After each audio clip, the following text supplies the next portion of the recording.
Pessoal, vamos continuar a nossa aula, né? Na semana passada a gente fez uma pequena introdução ao PHP, então a gente vai continuar com isso, tá? Bom, a gente tinha parado nesse slide, vamos dar sequência então, tá? O que são constantes, gente? O que é uma constante? Constante, ela é diferente de variável. Eu posso atribuir um valor a ela, da mesma forma que eu atribuo uma variável, mas ela é diferente, né? Uma variável eu posso mudar o valor dela ao longo do processamento, ao longo do código. A gente pode trocar o valor de uma variável e de uma constante não. Eu defino o valor dela e este valor segue até o final do programa. Eu não posso trocar esse valor, ela não pode ser redefinida, tá?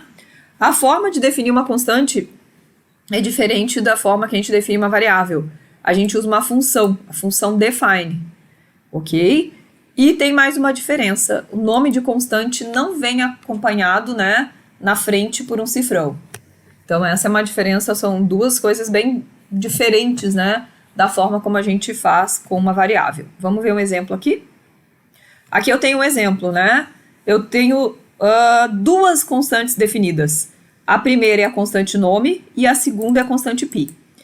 Então, a minha função ela precisa de dois parâmetros. O primeiro é o nome da constante e o segundo parâmetro é o valor da constante. A mesma coisa aqui embaixo, o nome da constante e o valor correspondente. Então, se eu mandar imprimir aqui, ó, eco, o nome do pedreiro trabalhando é, né, ponto, isso aqui só para relembrar é o operador de concatenação de strings, é nome, no caso, o que ele vai substituir? Ele vai substituir por José. Aqui embaixo a gente está quebrando a linha. É assim que a gente faz uma quebra de linha em PHP. Eu tenho que colocar o eco, tá? Não estou escrevendo HTML puro, eu estou escrevendo PHP. Então, eu sou obrigada a colocar o eco. Daí aqui eu vou mandar imprimir na tela de novo outra coisa agora. Agora assim, ó, o valor do número pi é... E aqui eu estou concatenando com o quê? Com a constante pi. Qual é o valor que ele vai colocar? 3.1415. Vamos dar uma olhadinha na execução desse código. Aqui eu tenho o código idêntico ao do slide, né? Se vocês derem uma olhadinha, né? A gente tem isso daqui, é igualzinho ao que a gente tem lá, tá? Então, vamos ver a execução, né? Esse é o exercício número 6, exemplo número 6. Bom, vamos lá. Deixa eu achar o 6 aqui. Ó, o 6 eu vou executar ele, né? Que é o que a gente viu. Então, o nome do pedreiro trabalhando é José e o valor do número pi é 3.14, ok? Então, a gente acabou de ver a execução disso daqui, tá certo? Bom, pessoal, eu não posso redefinir uma constante, chegar aqui na outra linha e colocar o nome, define, nome, José. Vamos fazer um testezinho, fica mais fácil a gente ver, testando.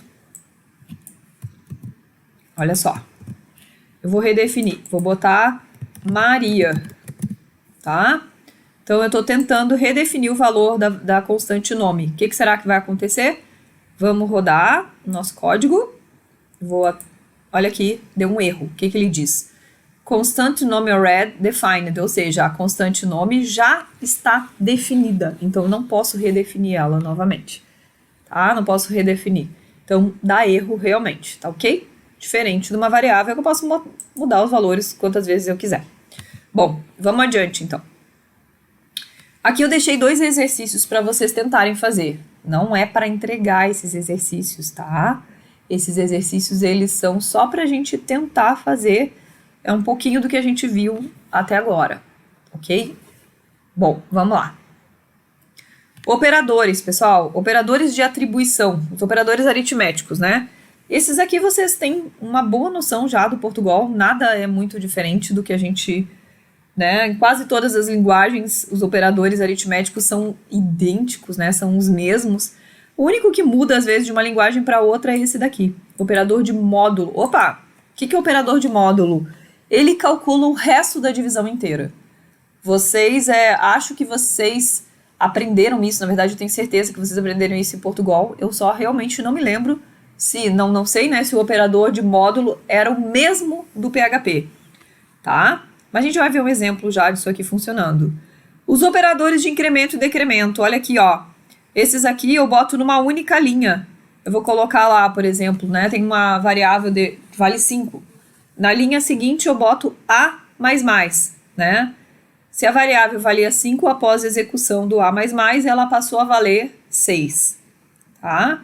Então, é um operador que eu acredito que vocês também já tinham visto de incremento e decremento. Aqui no PHP é igualzinho ao que vocês tinham visto no Portugal. Bom, vamos lá. Pessoal, seguindo aqui, né? A gente tem ainda algumas coisas extras que provavelmente isso não era possível de ser realizado no Portugal, que é o seguinte: se eu escrever esta linha aqui, eu posso escrevê-la de uma forma concatenada desta maneira aqui. Se vocês repararem, o operador a variável A, desculpa, está aqui do lado esquerdo e do lado direito. Então, eu posso escrever de uma forma resumida desta maneira, tá? É estranho, né? Uma sintaxe um pouco estranha. Eu não gosto, mas tem muitos programadores que gostam de utilizar dessa forma, ok? Quem quiser utilizar, fique à vontade. Não é uma coisa que eu goste muito, mas vocês precisam saber que isso existe, certo? Vamos adiante. Aqui, pessoal, isso aqui é um exemplo do que a gente tinha visto, né? Que eu tinha comentado com vocês do operador de módulo. Então, eu tenho a variável A valendo 24, a variável B valendo 10, e eu vou fazer uma divisão de A por B. Só que essa divisão não vai resultar para nós o valor, né, do resultado em si. Ele vai voltar para nós o valor do resto da divisão inteira. Então, 24 dividido por 10, o que eu vou ter? Vai ter 2 no quociente e 4 no resto. Então, a variável resulte vai valer 4. Se eu mandar imprimir, eu vou ter lá o valor 4, tá? Podem testar, acho bem interessante que vocês testem isso. Bom, gente, e quanto à questão das prioridades, né? De parênteses, isso é uma coisa bem importante vocês relembrarem. Aqui, como em todas as outras linguagens, vale a regra matemática, né? Prioridades aritméticas valem nas linguagens de programação. Então, esta linha aqui, ela vai se comportar da mesma maneira que essa daqui? O mesmo resultado? Será? Também é uma outra coisa, eu não vou fazer, eu quero que vocês testem. Qual é a diferença entre essas? Esta primeira linha aqui, quem é que vai ser executado primeiro? Qual é a operação que vai ser executada primeiro? É a operação de divisão, né? Então, ele vai dividir e depois vai somar com A, tá? E na de baixo, se eu quero mudar essa forma como o cálculo é feito, eu tenho que usar o quê? Os parênteses. Então, se eu usar parênteses, é óbvio que o que está aqui dentro vai ser executado primeiro, né? Então, faz esse cálculo aqui, eu vou ter um resultado. Esse aqui de baixo eu vou ter outro.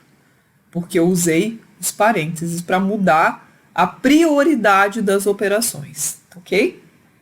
Acho que é legal testar também. Vamos lá. Então aqui, só para relembrar, né, a ordem de precedência de operadores, né, de operadores que a gente tem. Então a gente tem os parênteses com a prioridade maior. Esses 3 vêm na sequência. E, por último, a menor prioridade é de soma e subtração, tá? Só para relembrar, isso é meio que padrão, né? Em todas as linguagens de programação. Bom, esse daqui é um exemplo interessante. Eu acho que eu vou fazer ele com vocês para a gente ver os resultados que a gente vai obter. Tá ok? Então, eu vou abrir ele lá no Notepad++, e a gente vai ver o resultado que a gente tem, tá ok? Opa! Aqui a gente tem o exemplo, né, que eu tinha visto lá nos slides com vocês, e eu coloquei ele aqui no código. O que a gente tem aqui, pessoal? 2 variáveis, e aqui eu estou mandando imprimir. A soma é A mais B. Eu estou usando aspas duplas, então o que vai ser impresso? Vai ser impresso o quê? A soma é 2 mais 4. Ele substitui a variável pelo conteúdo dela, porque a gente está usando as aspas duplas. Na linha de baixo, o que vai acontecer? eu estou usando aspas simples, ele vai simplesmente imprimir a string tal e qual. Ele vai imprimir a soma E, cifrão A, mais cifrão B, e deu. É isso que vai ser impresso, tá? E na linha de baixo, eu tenho a string até aqui, e depois o operador de concatenação, que a gente já viu que é o ponto, e aqui eu estou mandando ele executar uma operação. Então, ele vai imprimir a soma E, e ele vai fazer esta soma e imprimir para a gente. Ele vai imprimir o valor 6. Vamos ver isso daqui sendo executado? Aqui. Então, eu tenho a soma é 2 mais 4, porque eu usei as aspas duplas. Aqui a gente usou as aspas simples. E aqui a gente fez, né, uma string e, posteriormente, para que ele executasse uma determinada operação. Tá aqui o resultado, tá bem? Então, é isso, né? Vamos lá, tá? Então, exatamente o que tá aqui a gente rodou ali e a gente obteve valores diferentes, resultados diferentes, né, na execução de cada operador eco. Vamos lá, de cada linha de execução aqui usando eco. Vamos adiante aqui, então, a última, né? Pessoal, esse último slide é só uma coisinha para vocês se darem conta que isso é possível, né? Se eu quiser colocar de verdade umas aspas simples no meio de uma frase, né, que eu estou mandando imprimir, eu posso? Sim, né? Então aqui, ó, eu usei a barra para ele entender que estas aspas ela tem que ser tratada como parte integrante do texto. Então, se eu fizer isso, ele não vai causar nenhuma confusão no meu código, né? Porque se eu não usar, ele vai confundir. Ele vai achar que aqui finalizou e vai dar erro pra gente. Então, se a gente quiser fazer com que as aspas sejam parte integrante da minha string, eu tenho que botar a barra, tá bem? Bom, eu vou fazer o seguinte, olha só, eu vou deixar alguns exercícios para vocês, exercícios mais simples agora, né? Vocês podem tirar dúvidas a hora que vocês quiserem, mas eu acho importante vocês tentarem resolver. Quem tá com problema para instalar o AMP, né? Eventualmente a gente pode ocorrer algum problema de instalação. A instalação é simples, mas sei lá, pode acontecer às vezes dar um probleminha.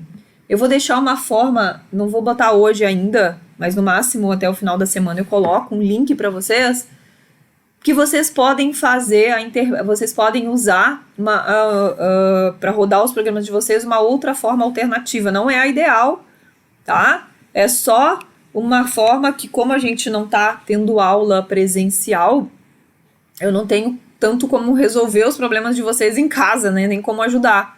Lá a gente teria, né? Vocês poderiam usar lá nos laboratórios e ia estar tudo funcionando direitinho. Mas aí eu vou deixar uma forma alternativa para vocês, se alguém tiver problema para usar o AMP, tá ok? Mas assim, ó, pessoal, é importante que vocês façam os exercícios. Ou tentem fazer, tá? Então era isso por hoje. Eu vou finalizar por aqui.